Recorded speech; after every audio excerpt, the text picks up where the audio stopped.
Bonsoir Alain Rodier, bienvenue à vous. Vous êtes directeur adjoint du Centre français de recherche sur le renseignement, CF2R. Qui sont au juste ces 11 djihadistes, civils, combattants? Est-ce que vous en savez quelque chose? Bon, c'est surtout pour le moment des familles de djihadistes. Bon, il y a quelques hommes qui les accompagnent, mais surtout des femmes et des enfants.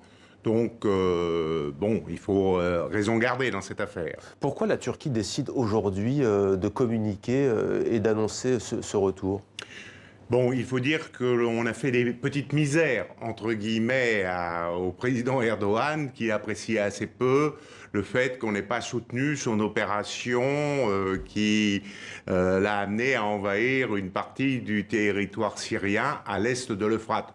Bon, on oublie qu'il avait déjà envahi une partie de la Syrie à l'ouest de l'Euphrate lors de 2 opérations précédentes, donc il est dans la continuité. Il est dans les représailles? Il est dans la représaille. Mais pourquoi représailles? Parce que la France n'en veut pas de ces djihadistes?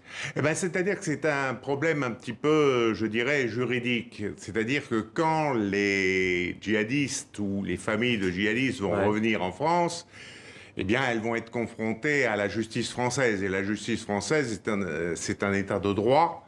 Donc, il va falloir avoir des preuves contre ces personnes qu'elles ont commis des actes délictueux. Mais justement, est-ce que la France est prête? Alain Rodier, on a le sentiment qu'à force de ne pas vouloir les recevoir, qu'elle n'est pas prête d'un point de vue juridique, d'un point de vue administratif, d'un point de vue technique? Mais totalement, et surtout parce qu'on est une grande démocratie.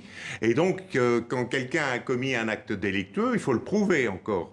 Donc, comme la plupart des gens qui sont partis là-bas, je ne parle pas des femmes et des enfants, et encore les femmes ont un rôle extrêmement important dans le djihad, mais justement, il faut prouver qu'il y a un acte délictueux. Or, ça a été commis, ces actes, s'ils ont eu lieu, ils ont eu lieu à l'étranger. Donc, il faudrait trouver des preuves. Je ne vois pas un juge d'instruction à l'heure actuelle mettre quelqu'un en examen sans avoir les preuves. Bon, il est vrai que nous avons un arsenal juridique qui est assez important. Hein, avec... Alain Rodier, pardonnez-moi de vous couper, vous avez été dans les renseignements français en tant qu'officier. Là, vous abordez le volet juridique, mais on pourrait se dire aussi que ce n'est pas qu'un fardeau et que pour les services de renseignement français, c'est une source précieuse d'informations, même une mine d'or.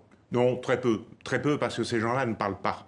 Et ils ne parlent pas parce qu'ils n'ont aucun intérêt à parler. Et ils ont reçu des consignes, d'ailleurs, allant dans ce genre d'attitude. Donc, non, à mon avis, ils ne constitueront pas une source d'information. Combien sont-ils? Ce matin, Florence Parly, ministre française des Armées, disait « Je n'ai pas révélé le nombre de djihadistes français détenus en Syrie. » On peut la comprendre. Ce sont des dossiers sensibles. Vous les estimez à combien? Bon, une soixantaine. Une soixantaine, mais cela dit, l'appellation djihadiste est un petit peu rapide parce que là-dedans, il y a donc des hommes, effectivement, des femmes et des enfants.